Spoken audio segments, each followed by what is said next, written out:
Ven, sígueme 2019 para uso individual y familiar. Capítulo 46. Primera y segunda de Pedro. Lección asignada del 25 de noviembre al 1 de diciembre de 2019. Se titula Alegraos con gozo inefable y glorificado.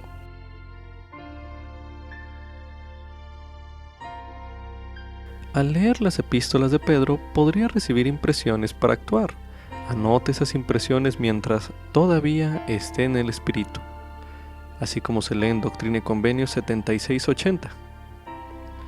Y este es el fin de la visión que vimos de lo terrestre, que el Señor nos mandó escribir mientras todavía estábamos en el Espíritu. Escríbalas a fin de que pueda captar con exactitud lo que se le esté enseñando. Anote sus impresiones a continuación.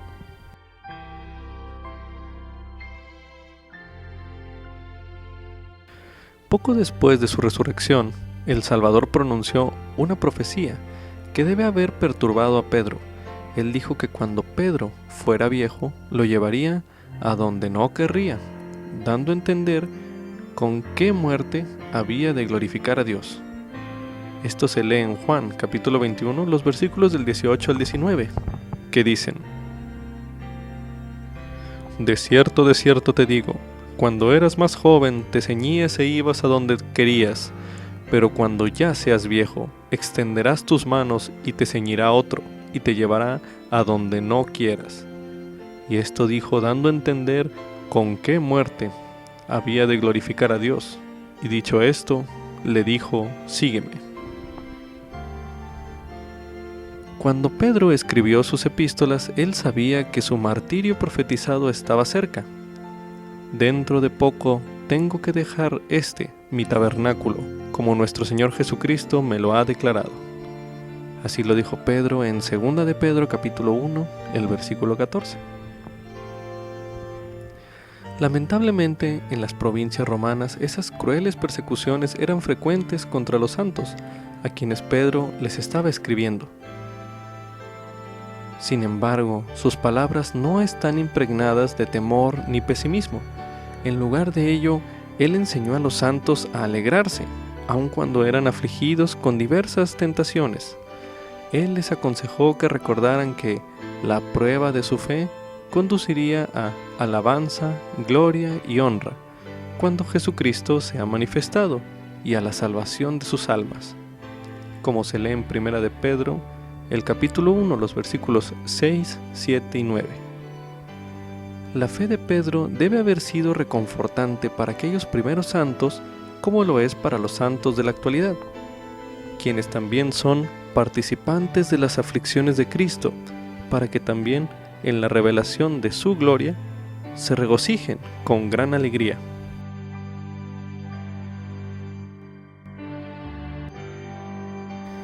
Como subtítulo: Puedo hallar gozo durante tiempos de pruebas y sufrimiento. Esto es correspondiente a 1 de Pedro capítulo 1, los versículos del 3 al 9. En el capítulo 2, los versículos del 19 al 24. En el capítulo 3, los versículos del 14 al 17. Y en el capítulo 4, los versículos del 12 al 19. A continuación leeremos 1 de Pedro capítulo 1, los versículos del 3 al 9, que dicen lo siguiente: Bendito el Dios y Padre de nuestro Señor Jesucristo, que según su gran misericordia nos ha hecho nacer de nuevo a una esperanza viva, por la resurrección de Jesucristo de entre los muertos, para una herencia incorruptible, incontaminada e inmarchitable, reservada en los cielos para vosotros, que sois guardados por el poder de Dios mediante la fe, para alcanzar la salvación que está preparada para ser manifestada en el tiempo postrero, en lo cual vosotros os alegráis, aunque si es necesario, por un poco de tiempo tengáis que ser afligidos con diversas tentaciones, para que la prueba de vuestra fe, mucho más preciosa que el oro, el cual perece aunque sea probado con fuego, sea hallada digna de alabanza, gloria y honra, cuando Jesucristo sea manifestado. A quien, aunque no le habéis visto, amáis, en quien creyendo, aunque el presente no lo veáis, os alegráis con gozo inefable y glorificado, obteniendo el fin de vuestra fe, que es la salvación de vuestras almas.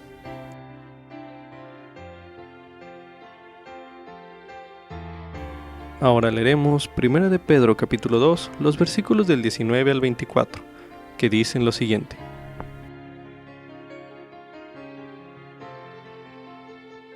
Porque esto es elogiable, que alguno a causa de la conciencia ante Dios sufra molestias, padeciendo injustamente. Porque, ¿qué mérito tiene si al pecar vosotros sois abofetados, y lo soportáis con paciencia? Pero si al hacer el bien sois afligidos y lo soportáis con paciencia, esto ciertamente es agradable delante de Dios. Porque para esto fuisteis llamados, pues también Cristo padeció por nosotros dejándonos ejemplo, para que sigáis sus pasos.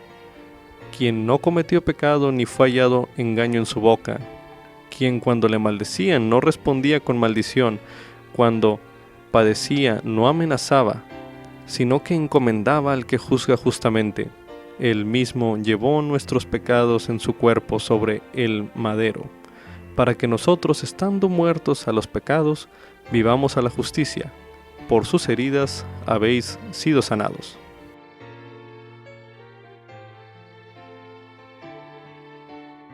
Ahora leeremos 1 de Pedro capítulo 3, los versículos del 14 al 17, que dicen lo siguiente.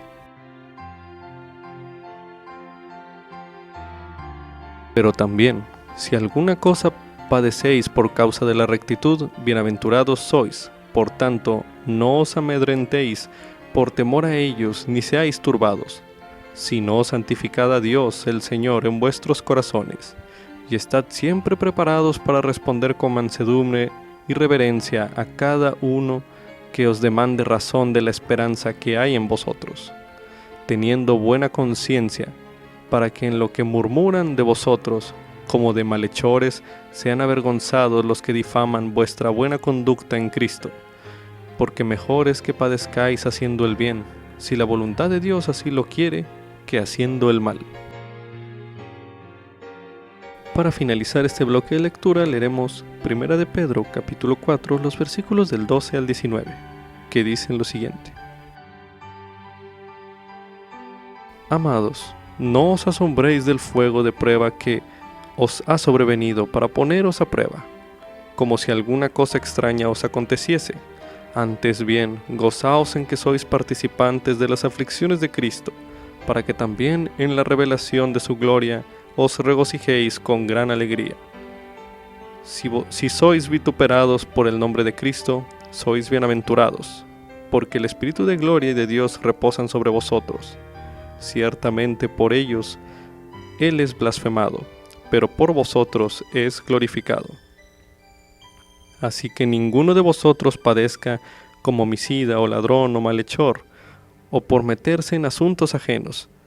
Pero si alguno padece como cristiano, no se avergüence, sino glorifique a Dios en ello, porque es tiempo de que el juicio comience por la casa de Dios, y si primero comienza por nosotros, ¿cuál será el fin de aquellos que no obedecen el Evangelio de Dios? Y si el justo con dificultad se salva, ¿qué será del impío y del pecador? Por tanto, los que son afligidos según la voluntad de Dios, encomienden sus almas al fiel Creador haciendo el bien. A primera vista, parece extraño que Pedro empleara palabras tales como alegrarse, feliz, gloria y gran alegría en relación con las palabras que usualmente asociamos con adversidad, como lo que son aflicciones, tentaciones, molestias, fuego de prueba y padecimientos. El mensaje de Pedro a los primeros santos es el mismo que enseñó el presidente Russell M. Nelson en la conferencia de octubre de 2016, donde menciona: los santos pueden ser felices en cualquier circunstancia, si centramos nuestra vida en el plan de salvación de Dios, y en Jesucristo y su Evangelio podemos sentir gozo independientemente de lo que esté sucediendo o no esté sucediendo en nuestra vida. El gozo proviene de Él, y gracias a Él, Él es la fuente de todo gozo. Esto es un fragmento del discurso El gozo y la supervivencia espiritual, disponible en La Leona de noviembre de 2016. Al haber leído o escuchado los versículos citados en este bloque de lectura, medite en lo siguiente. ¿Qué le comunica a usted esperanza de que pueda hallar gozo aún en medio de circunstancias difíciles? Medite brevemente.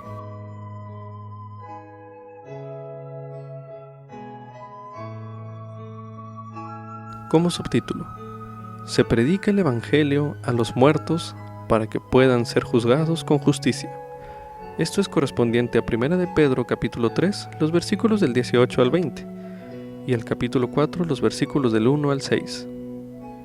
A continuación leeremos 1 de Pedro capítulo 3, los versículos del 18 al 20, que dicen lo siguiente. Porque también Cristo padeció una sola vez por los pecadores, el justo por los injustos, para llevarnos a Dios, siendo a la verdad muerto en la carne, pero vivificado en el Espíritu, en el cual también fue y predicó a los espíritus encarcelados, los que en otro tiempo fueron desobedientes, cuando una vez esperaba la paciencia de Dios en los días de Noé, mientras se preparaba el arca, en la cual pocas personas, a saber, 8, fueron salvadas por agua. Ahora leeremos 1 de Pedro capítulo 4, los versículos del 1 al 6, que dicen lo siguiente. Puesto que Cristo ha padecido por nosotros en la carne, vosotros también, armaos del mismo pensamiento, pues el que ha padecido en la carne ha dejado el pecado, para vivir el tiempo que le queda en la carne no conforme a las concupiscencias de los hombres, sino conforme a la voluntad de Dios. Porque nos debe bastar que durante el tiempo pasado de nuestra vida hayamos hecho la voluntad de los gentiles, cuando andábamos en lascivias, en concupiscencias, en embriagueces, en orgías, en banquetes y en abominables idolatrías. A esto les parece cosa extraña que vosotros no corráis con ellos en el mismo desenfreno de disolución y os ultrajan. Pero ellos darán cuenta al que está preparado para juzgar a los vivos y a los muertos. Porque por esto también ha sido predicado el Evangelio a los muertos, para que sean juzgados en la carne, según los hombres, pero vivan en el Espíritu, según Dios. Un día todas las personas comparecerán ante el tribunal del juicio, y como dice en 1 de Pedro, en el capítulo 4, el versículo 5, que leímos, darán cuenta al que está preparado para juzgar a los vivos y a los muertos. Algunos podrían preguntarse cómo podrá juzgar Dios a todas las personas con justicia, siendo que las oportunidades que tienen ellas para entender y vivir el Evangelio son tan diferentes. Fíjese en la doctrina que enseñó Pedro en el bloque de lectura que leímos en esta ocasión, para ayudar a los santos de su época a entender que los juicios de Dios serán justos. Y mediten lo siguiente. ¿Cómo refuerzan estos versículos en usted su fe en la equidad y justicia de Dios? Medite brevemente.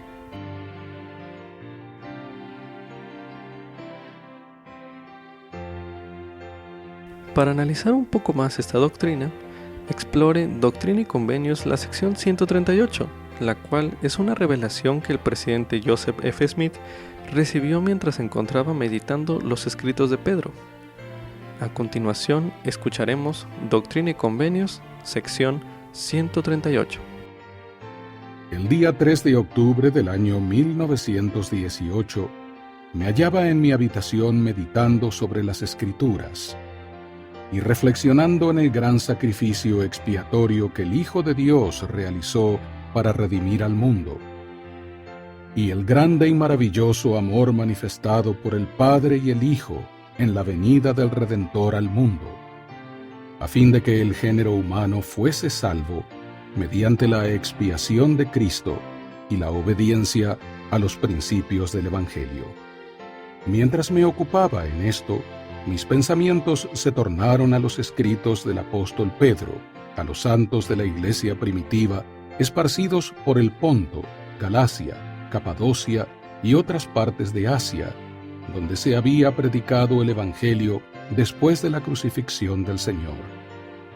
Abrí la Biblia y leí el 3º y el 4º capítulo de la primera epístola de Pedro, y al leer me sentí sumamente impresionado, más que en cualquier otra ocasión, por los siguientes pasajes.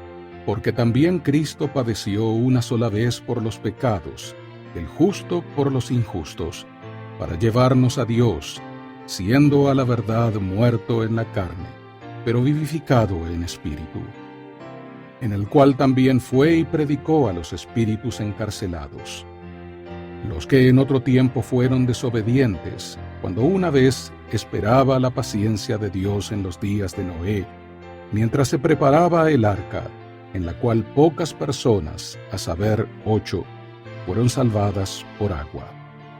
1 Pedro, capítulo 3, versículos 18 al 20. Porque por esto también ha sido predicado el Evangelio a los muertos, para que sean juzgados en la carne según los hombres, pero vivan en el Espíritu según Dios. 1 Pedro, capítulo 4, versículo 6. Mientras meditaba en estas cosas que están escritas, fueron abiertos los ojos de mi entendimiento, y el Espíritu del Señor descansó sobre mí, y vi las huestes de los muertos, pequeños así como grandes. Y se hallaba reunida en un lugar una compañía innumerable de los espíritus de los justos, que habían sido fieles en el testimonio de Jesús mientras vivieron en la carne, y quienes habían ofrecido un sacrificio a semejanza del gran sacrificio del Hijo de Dios, y habían padecido tribulaciones en el nombre de su Redentor. Todos estos habían partido de la vida terrenal, firmes en la esperanza de una gloriosa resurrección mediante la gracia de Dios el Padre y de su Hijo unigénito Jesucristo. Vi que estaban llenos de gozo y de alegría, y se regocijaban juntamente, porque estaba próximo el día de su liberación. Se hallaban reunidos esperando el advenimiento del Hijo de Dios al mundo de los espíritus, para declarar su redención de las ligaduras de la muerte. Su polvo inerte iba a ser restaurado a su forma perfecta, cada hueso a su hueso, y los tendones y la carne sobre ellos. El espíritu y el cuerpo iban a ser reunidos para nunca más ser separados, a fin de recibir una plenitud de gozo. Mientras esta innumerable multitud esperaba y conversaba, regocijándose en la hora de su liberación de las cadenas de la muerte, apareció el Hijo de Dios y declaró libertad a los cautivos que habían sido fieles.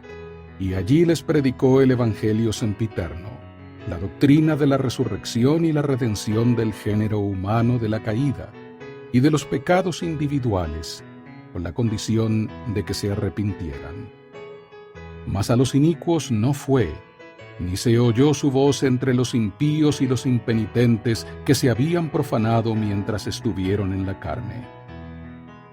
Ni tampoco vieron su presencia ni contemplaron su faz los rebeldes que rechazaron el testimonio y las amonestaciones de los antiguos profetas. Prevalecían las tinieblas donde éstos se hallaban, pero entre los justos había paz. Y los santos se regocijaron en su redención, y doblaron la rodilla, y reconocieron al Hijo de Dios como su Redentor y Libertador de la muerte y de las cadenas del infierno. Sus semblantes brillaban, y el resplandor de la presencia del Señor descansó sobre ellos, y cantaron alabanzas a su santo nombre. Me maravillé porque yo entendí que el Salvador había pasado unos 3 años ministrando a los judíos y a los de la casa de Israel, tratando de enseñarles el Evangelio eterno y llamarlos al arrepentimiento. Y sin embargo, no obstante sus poderosas obras y milagros y su proclamación de la verdad con gran poder y autoridad, fueron pocos los que escucharon su voz y se regocijaron en su presencia, y recibieron la salvación de sus manos. Pero su ministerio entre los que habían muerto se limitó al breve tiempo que transcurrió entre la crucifixión y su resurrección. Y me causaron admiración las palabras de Pedro, en donde dice que el Hijo de Dios predicó a los espíritus encarcelados que en otro tiempo fueron desobedientes, cuando una vez esperaba la paciencia de Dios en los días de Noé, y cómo le fue posible predicar a esos espíritus y efectuar la obra necesaria entre ellos en tan corto tiempo. Y en mi admiración fueron abiertos mis ojos, y se vivificó mi entendimiento, y percibí que el Señor no fue en persona entre los inicuos ni los desobedientes que habían rechazado la verdad para instruirlos. Mas he aquí organizó sus fuerzas y nombró mensajeros de entre los justos, investidos con poder y autoridad, y los comisionó para que fueran y llevaran la luz del Evangelio a los que se hallaban en tinieblas, es decir, a todos los espíritus de los hombres. Y así se predicó el Evangelio a los muertos. Y los mensajeros escogidos salieron a declarar el día aceptable del Señor, y a proclamar la libertad a los cautivos que se hallaban encarcelados, sí, a todos los que estaban dispuestos a arrepentirse de sus pecados y a recibir el Evangelio. Así se predicó el Evangelio a los que habían muerto en sus pecados, sin el conocimiento de la verdad, o en transgresión por haber rechazado a los profetas.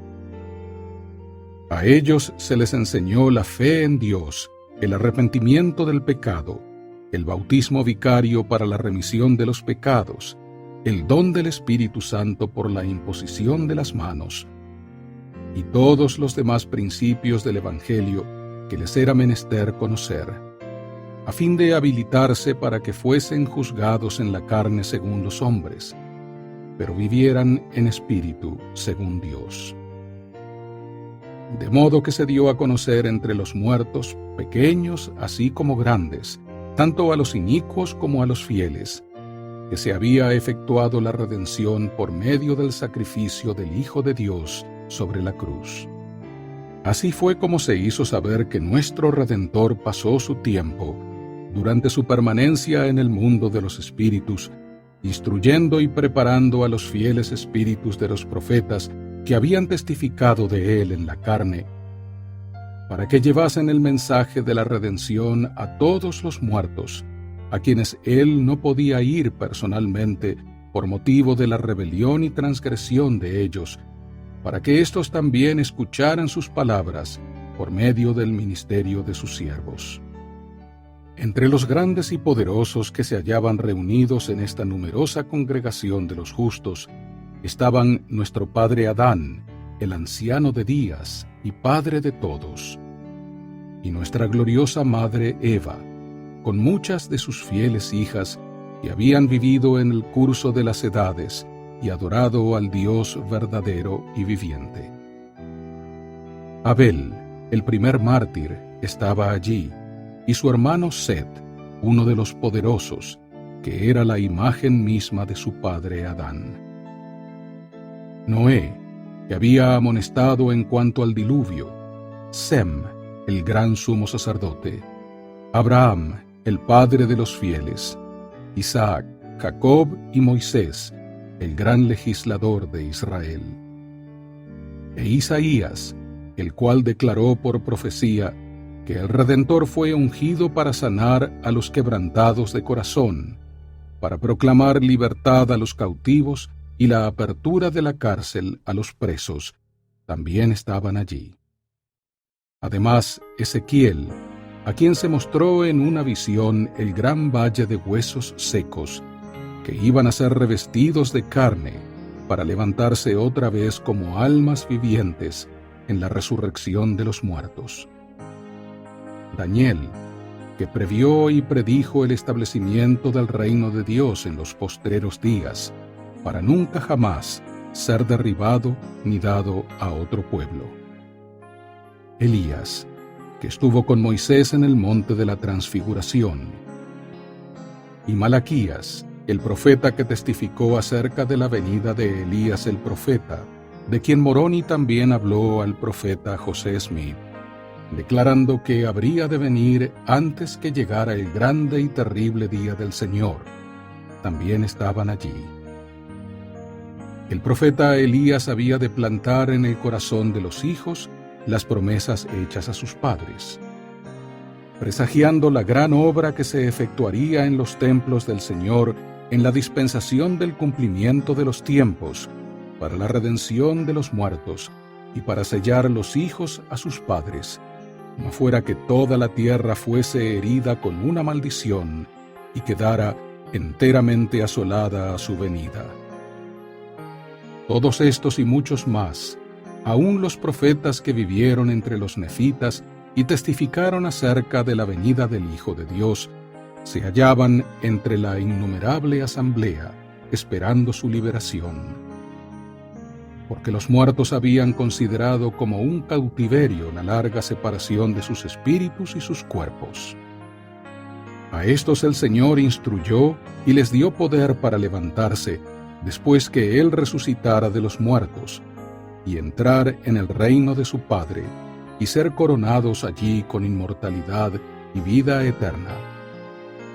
Y en adelante continuar sus labores como el Señor lo había prometido, y ser partícipes de todas las bendiciones que estaban reservadas para aquellos que lo aman. El profeta José Smith y mi padre Hiram Smith, y Brigham Young, John Taylor, Wilford Woodruff y otros espíritus electos que fueron reservados para nacer en el cumplimiento de los tiempos, a fin de participar en la colocación de los cimientos de la gran obra de los últimos días. Incluso la construcción de templos y la efectuación en ellos de las ordenanzas para la redención de los muertos también estaban en el mundo de los espíritus. Observé que también ellos se hallaban entre los nobles y grandes que fueron escogidos en el principio para ser gobernantes en la Iglesia de Dios. Aún antes de nacer, ellos, con muchos otros, recibieron sus primeras lecciones en el mundo de los espíritus y fueron preparados para venir en el debido tiempo del Señor a obrar en su viña en bien de la salvación de las almas de los hombres. Vi que los fieles élderes de esta dispensación, cuando salen de la vida terrenal, continúan sus obras en la predicación del Evangelio de arrepentimiento y redención, mediante el sacrificio del unigénito Hijo de Dios, entre aquellos que están en tinieblas y bajo la servidumbre del pecado, en el gran mundo de los espíritus de los muertos. Los muertos que se arrepientan serán redimidos mediante su obediencia a las ordenanzas de la casa de Dios. Y después que hayan padecido el castigo por sus transgresiones y sean lavados y purificados, recibirán una recompensa según sus obras, porque son herederos de salvación. Tal fue la visión de la redención de los muertos que me fue revelada, y yo doy testimonio, y sé que este testimonio es verdadero, mediante la bendición de nuestro Señor y Salvador Jesucristo. Así sea. Amén. Ahora que hemos escuchado la sección 138, medite en lo siguiente. ¿Qué bendiciones reciben aquellos que ponen las ordenanzas del Evangelio al alcance de sus familiares que han fallecido y aguardan por tales ordenanzas? Medite una última vez en este bloque.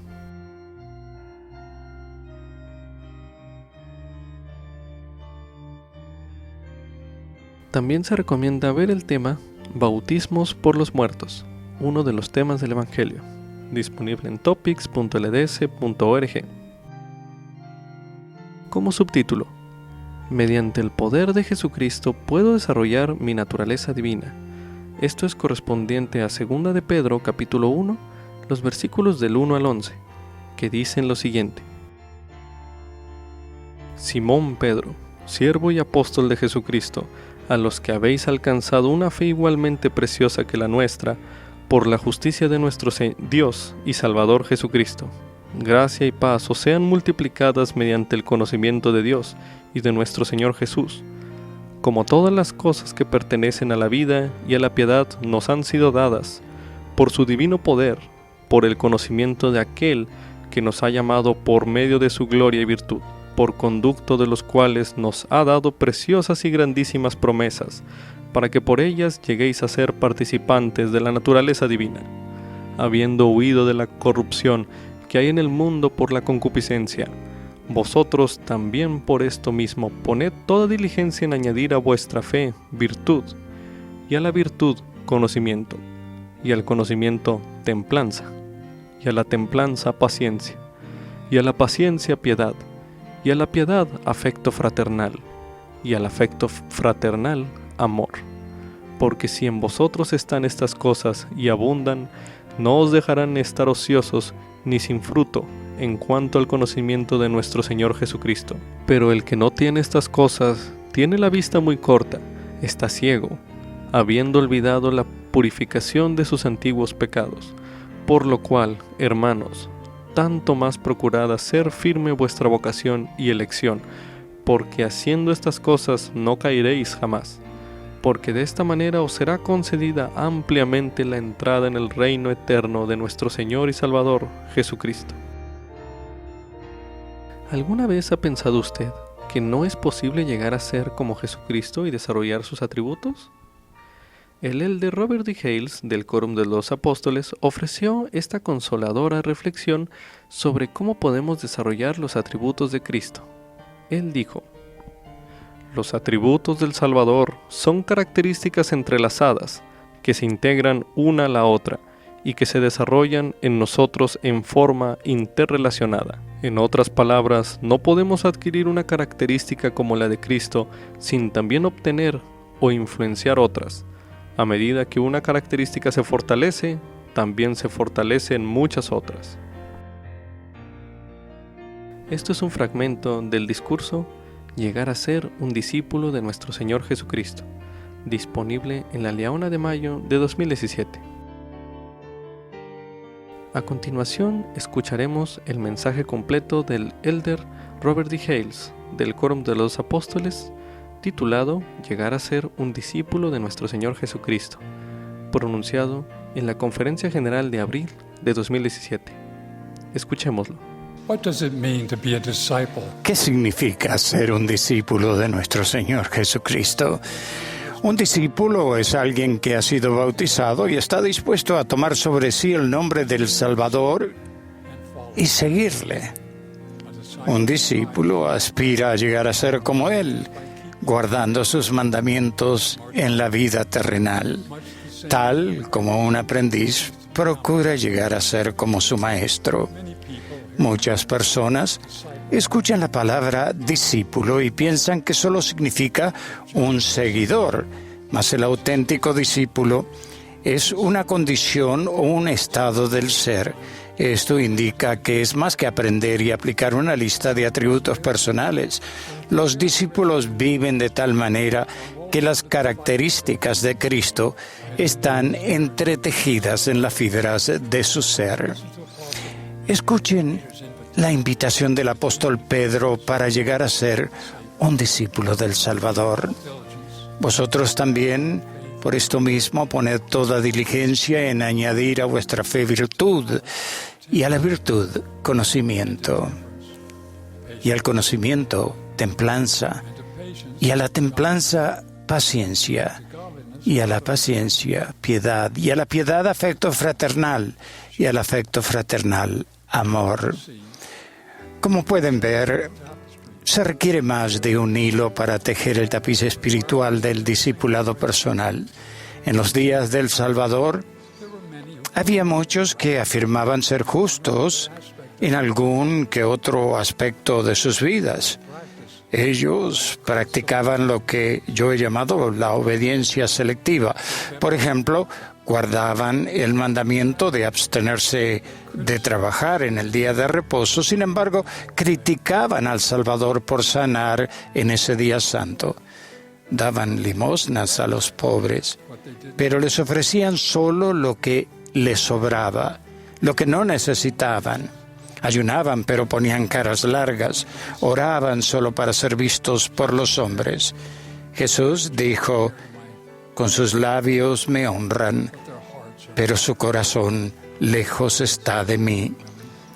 Tales hombres y mujeres se centran en dominar un atributo o una acción específicos, sin que esto necesariamente suponga que en sus corazones han llegado a ser como Él es. Sobre estas personas Jesús declaró, muchos me dirán en aquel día, Señor, Señor, ¿no profetizamos en tu nombre? Y en tu nombre echamos fuera demonios, y en tu nombre hicimos muchos milagros. Y entonces les declararé, nunca os conocí, apartaos de mí, hacedores de maldad. Los atributos del Salvador, tales como los percibimos nosotros, no constituyen un guión que hay que seguir ni una lista que marcar. Son características entrelazadas e integradas que se desarrollan en nosotros en forma interrelacionada. No podemos adquirir una característica de Cristo sin obtener o influir otras a su vez. A medida que una característica se hace fuerte, también se fortalecen muchas otras. De la segunda epístola de Pedro y de la sección 4 de Doctrina y Convenios, aprendemos que el fundamento es la fe en el Señor Jesucristo. Medimos nuestra fe por lo que nos lleva a ser por nuestra obediencia. Si tenéis fe en mí, el Señor promete, tendréis poder para hacer cualquier cosa que me sea conveniente. La fe es un catalizador, un agente de cambio. Sin obras, sin una vida virtuosa, nuestra fe no tiene poder para activar el discipulado. De hecho, está muerta. Entonces, Pedro explica que hay que añadir a vuestra fe virtud. Esa virtud es más pura, es mucho más que una pureza sexual. Es un estado de limpieza y santidad en la mente y el cuerpo. La virtud es también un poder. Al vivir el Evangelio con fe, tendremos poder para ser virtuosos en cada pensamiento. Nuestras mentes se vuelven más receptivas a las impresiones del Espíritu Santo y a la luz de Cristo. Personificamos a Cristo no solo en lo que decimos y hacemos, sino en lo que somos. Pedro sigue diciendo, añadir a tu virtud conocimiento. A medida que llevamos vidas virtuosas, llegamos a conocer a nuestro Padre Celestial y a su Hijo de un modo especial. El que quiera hacer la voluntad de Él, el Padre, conocerá si la doctrina es de Dios. Este conocimiento es el testimonio personal, producto de la experiencia personal. Es el conocimiento que nos transforma de modo que nuestra luz se llega a su luz y nuestra virtud ama. Viviendo virtuosamente, avanzamos desde el yo creo hacia el glorioso destino del yo sé. Padre Pedro nos exhorta a añadir al conocimiento templanza, y a la templanza, paciencia. Como discípulos templados, vivimos el Evangelio de un modo equilibrado y constante. No tratamos de correr más a prisa de lo que nuestras fuerzas nos permiten. Seguimos avanzando diariamente sin inmutarnos ante los desafíos de la vida terrenal. Al ser templados de este modo, desarrollamos paciencia y confianza en el Señor. Somos capaces de apoyarnos en sus designios para nuestras vidas, aun cuando no lo vemos con nuestros ojos naturales. Por tanto, podemos estar tranquilos y saber que Él es Dios. Cuando enfrentamos las tormentas de la tribulación, preguntamos, ¿qué deseas tú que yo aprenda de esta experiencia? Con su plan y sus propósitos en nuestro corazón, seguimos avanzando no solo sobrellevando todas las cosas, sino sobrellevándolas bien y con paciencia. Pedro enseña que esta paciencia nos conduce a la piedad. Así como el Padre es paciente con nosotros, sus hijos, nosotros nos volvemos pacientes con los demás y nosotros mismos. Nos deleitamos en el albedrío de los demás y en la oportunidad que eso les concede de crecer línea sobre línea. más y más resplandecientes hasta el día perfecto. En el paso de la templanza a la paciencia y de la paciencia a la piedad, nuestra naturaleza cambia. Ganamos el afecto fraternal, que es un sello distintivo de todos los verdaderos discípulos. Al igual que el buen samaritano, cruzamos el camino para ministrar a quien nos necesite, aun cuando no pertenezca a nuestro círculo de amistades. Bendecimos a quienes nos maldicen. Hacemos el bien a quienes nos ultrajan. ¿Existe algún atributo más divino o más semejante a Cristo? Testifico que los esfuerzos que hagamos para llegar a ser discípulos de nuestro Salvador ciertamente se van acumulando hasta que llegamos a poseer su amor. Este amor es la característica que distingue a un discípulo de Cristo. Si yo hablase lenguas humanas y angélicas y no tengo caridad, vengo a ser como metal que resuena o címbalo que retiñe. Y si tuviese profecía y entendiese todos los misterios y todo conocimiento, y si tuviese toda la fe de tal manera que trasladase los montes y no tengo caridad, nada soy. La fe, la esperanza y la caridad son los atributos que nos califican para la obra de Dios.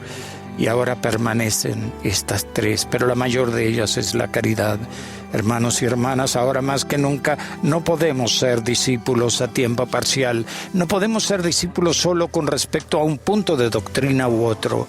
Necesitamos toda la constelación de características que proceden de la fe en Cristo, entre ellas las que hemos tratado hoy, para poder permanecer firmes en estos últimos días.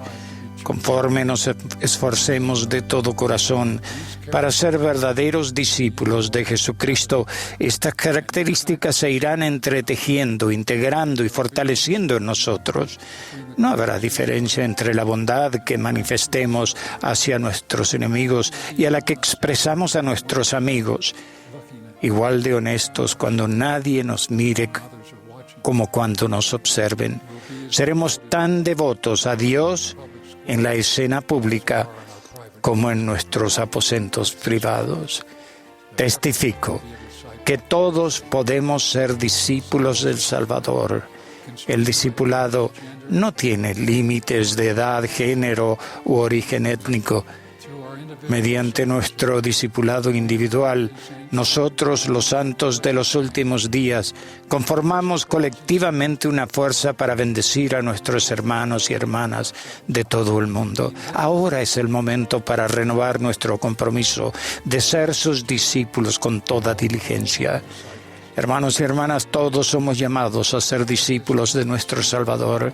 Que esta conferencia sea su oportunidad para empezar, como en los días antiguos, y allegarse al Señor con todo su corazón.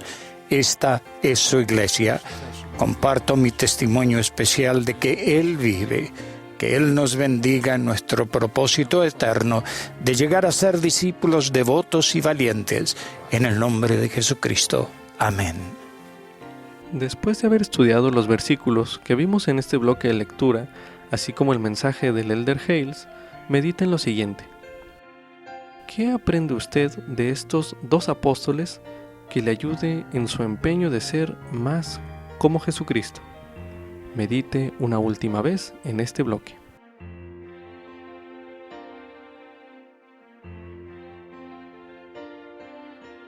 Ahora leeremos en 1 de Pedro capítulo 4 el versículo 8, que dice lo siguiente. Y sobre todo, tened entre vosotros ferviente amor, porque el amor cubrirá multitud de pecados. También se recomienda ver el discurso Preciosas y grandísimas promesas, por el Elder David Abednar del Quórum de los Dos Apóstoles, disponible en la Leona de noviembre de 2017. Con esto concluye Ven, sígueme 2019, para uso individual y familiar. Capítulo 46.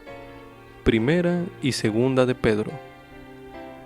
Lección asignada del 25 de noviembre al 1 de diciembre de 2019. titulada Alegraos con gozo inefable y glorificado.